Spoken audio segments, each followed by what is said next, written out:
मैं बता दूं कि जो यूजीसी की गाइडलाइंस हैं, इसका जो नाम है, जो गाइडलाइन जारी की गई है, उसका नाम है promotion of equity in higher education institution regulation 2026।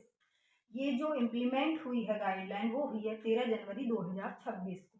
इसका मतलब है कि जो हमारी इक्विटी है या इक्वलिटी है, हमें समानता को हायर एजुकेशन इंस्टीट्यूशन में लागू करना है, इंक्लूजन को लागू करना है। इंक्लूजन मीन सभी स्टूडेंट्स एक साथ पढ़ें बिना किसी भेदभाव के, और किसी तरह का भेदभाव उनके साथ ना हो, और सभी के साथ समानता हो। जो इस गाइडलाइन के अंदर रखे गए हैं, जिनको राइट्स दिए गए हैं, वो है एससी एसटी तो पहले भी थी, लेकिन जो अब नए इंक्लूड किए हैं वो है ओबीसी को भी इंक्लूड किया गया है इसमें, और पीडब्ल्यूडी को भी, पर्सनल विद डिसेबिलिटीज को भी ऐड किया गया है। तो अब जो ये गाइडलाइन जारी की गई है in favour of OBC, SC ST और पीडब्ल्यूडी कैटेगरी वाले लोगों के लिए, इसमें कहा गया है किसी भी तरह का भेदभाव नहीं किया जाए किसी भी यूनिवर्सिटी, कॉलेज और इंस्टीट्यूशन के अंदर, जो कि हायर एजुकेशन इंस्टीट्यूशन है। जो इन इंस्टीट्यूशन के हेड होंगे वो ये सारी चीज़ें देखेंगे कि किसी भी स्टूडेंट के साथ कोई भी तरह का डिस्क्रिमिनेशन ना हो।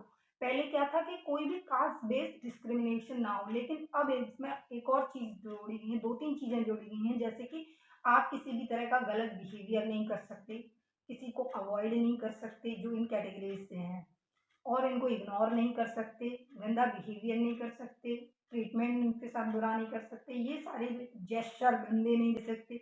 ये सारी भी चीज़ें किसके अंदर आएंगी? डिस्क्रिमिनेशन के अंदर आएंगी।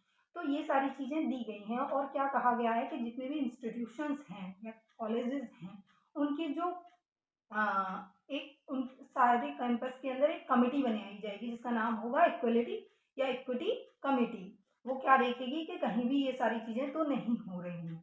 तो ये सारे कैंपस में देखा जाएगा, लाइब्रेरीज में देखे जाएंगे, तो ये सारे सेंटर्स बनेंगे कॉलेजेस के अंदर। तो इन्हीं चीज़ों का विरोध किया जा रहा है जनरल कैटेगरीज के द्वारा, क्योंकि वो ये कह रहे हैं कि सारी गाइडलाइन जारी की गई है, उसको एक न्यूट्रल तरीके से बनाया जाए, और जो जनरल कैटेगरी के स्टूडेंट्स हैं उनके लिए भी क्या किया जाए, या जनरल कैटेगरी के लोग हैं उनके लिए भी क्या किया जाए, प्रोविजंस लाए जाएं। क्योंकि इस जो ये गाइडलाइन जारी हुई है, इसके बहुत सारे मिसयूज करने के चांसेस ज़्यादा हैं, क्योंकि जब पावर बढ़ जाएगी इनके पास, तो ये क्या करेंगे, पावर का मिसयूज करेंगे।